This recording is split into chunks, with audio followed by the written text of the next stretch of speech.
So the day after the Iowa caucus, Trump decided he wanted to show up to his civil defamation trial. Now, by the way, he actually didn't have to go to this. He decided to go to this. He wanted to go to this. Okay. So we get some interesting stories coming out of the courtroom that I want to share with you. So this is according to the Daily Mail here. Furious Trump shakes his head in disgust as judge says he sexually assaulted E. Jean Carroll in dramatic $10 million civil defamation trial. So some of these tidbits we got coming out of there are very, very juicy. Let's dive into it. Donald Trump repeatedly shook his head in disgust as a New York judge told potential jurors in his defamation trial that he sexually assaulted columnist E. Jean Carroll. The former president, 77, was in a Manhattan courtroom on Tuesday, just hours after his landslide victory in the Iowa Republican caucus. Columnist Carroll's lawyers want Trump to pay $10 million in damages for calling her a liar after she claimed he raped her in a dressing room in a luxury department store in 1996. A previous civil jury has already found him liable for sexually abusing her at Bergdorf's, a luxury department store in Manhattan, in 1996 after they had a chance meeting outside. Trump is appealing. So let me just pause to point out, Trump is going with the Alex Jones strategy on this, which is after you're already effectively found guilty, Alex Jones would go to the trials or the hearings to determine how much he's going to have to pay. And then he would go to the media after and say, they wouldn't even let me defend myself. I guess I don't have rights. They won't even let me defend myself in the courtroom. That's insane. And people had to point out to him, no, we already were through that portion of the trial.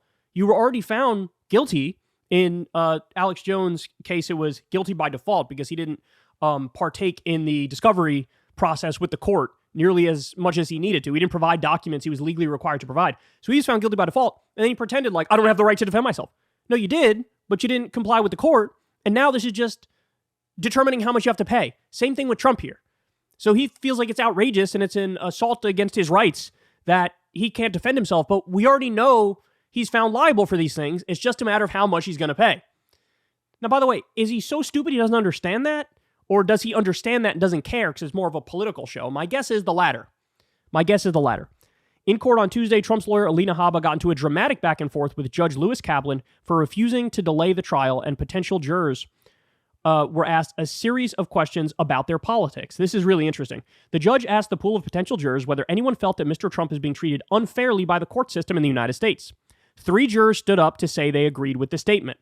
Trump himself also raised his hand. So what they're trying to do here, guys, and this is actually, I think, really interesting, really intelligent. It's an interesting part of how our system works. They're trying to weed out all of the people who are biased in any direction. So they give more specifics on that I find really interesting. So they say here, as the dramatic hearing began, Trump stood as the potential jurors entered the court and looked on as they took their seats. Carroll stared at the floor, looking briefly toward the jurors. Judge Kaplan told the jurors, you've been summoned for possible service on a jury in a civil case. The case is between a writer and advice columnist, E. Jean Carroll, and former President Donald J. Trump. The judge told the prospective jurors it was very important you be candid when answering the questions to ensure impartiality. He said the jurors would be anonymous and only referred to them by the number they were given by the court. Those who were chosen to be on the jury would be picked up from collection points and brought into the underground garage of the courthouse. So they're really going the extra mile to protect these people, protect their identities, and make sure that there's no retribution against them. Gee, I wonder why in this case they need to go above and beyond for their security. Jurors should not reveal their name, even to other jurors, and shouldn't tell their families they were serving on this case. The reason was to protect all of you from unwanted attention, harassment, and invasions of your privacy, the judge said. Judge Kaplan gave the jury a summary of the case and said that Carroll sued Trump over statements he made in June 2019 after she accused him of sexually assaulting her in the mid-1990s. At this, Trump shook his head in disgust. Judge Kaplan said, quote, in the statements that were published by Mr. Trump in 2019, Mr. Trump denied Ms. Carroll's accusation, stating he never met her and didn't know who she was, and she made up her story about Mr. Trump to sell her new book. For reasons that I'll explain later, this trial is limited to the issue of the money damages, if any, that Ms. Carroll should receive for those publications. The reason is because the court determined in a previous decision that Mr. Trump is liable for defamation on those 2 occasions. It has been determined that Mr. Trump did sexually assault Ms. Carroll, that he knew when he made statements about Ms. Carroll that the statements were false, and he made them with reckless disregard as to whether they were true or false. At this, Trump shook his head again in disagreement. Judge Kaplan said that Carroll alleges she suffered a reputational and professional harm.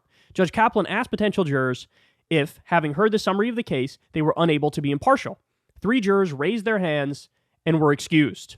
All right, so more. Among the potential jurors was a woman who did PR work for Trump's daughter, Ivanka, in 2017 and 2018 when she was an advisor. When asked if any jurors had worked for Trump, one man said that he had been a U.S. Navy officer, apparently referring to when he was president. 3 potential jurors put their hands up when asked if they had donated to Trump's political campaign or PAC. Several said they had donated to campaigns for Joe Biden, Hillary Clinton, or Barack Obama. One male juror confirmed that he had followed Trump on social media and had attended a campaign rally for him. The same man agreed when asked if he thought the 2020 election was stolen, along with a female juror. Nobody raised their hand when they were asked if they were members of extremist groups, including the QAnon movement, Antifa, the Communist Party of the United States, and the Ku Klux Klan. No prospective jurors said they were a supporter of or belonged to the Proud Boys, the Oath Keepers, or the Boogaloo Boys, groups which were involved in the storming of the U.S. Capitol on January 6, 2021, which was encouraged by Trump. Nobody put their hand up when asked if they used Truth Social, Trump's social media platform. Surveying the room, Judge Kaplan said that a lot of hands went up when he asked the jury pool if they had heard about Trump's 4 criminal cases. One juror said that this would make it hard for them to be fair during the trial, and they were excused. Several jurors stood up when asked to indicate if they had watched The Apprentice, the reality TV show he used to host, but none said it would interfere with their ability to be impartial. Among the other questions were whether jurors had strong feelings about the Me Too movement. So look, what they're trying to do here is kind of get like blank slate type people. People who don't really follow politics, people who aren't really very invested in Donald Trump or his movement, people who aren't really anti-Trump, people who don't have over-the-top feelings on the Me Too movement. In other words, people who, really feel like this was a reckoning and it needed to happen, or people who feels like it's all BS. They're trying to get rid of all sorts of people who they think would be biased in one way or another. That's why they also checked for, are you a communist, or are you part of Antifa, or are you part of this extremist groups on the right or extremist groups on the left?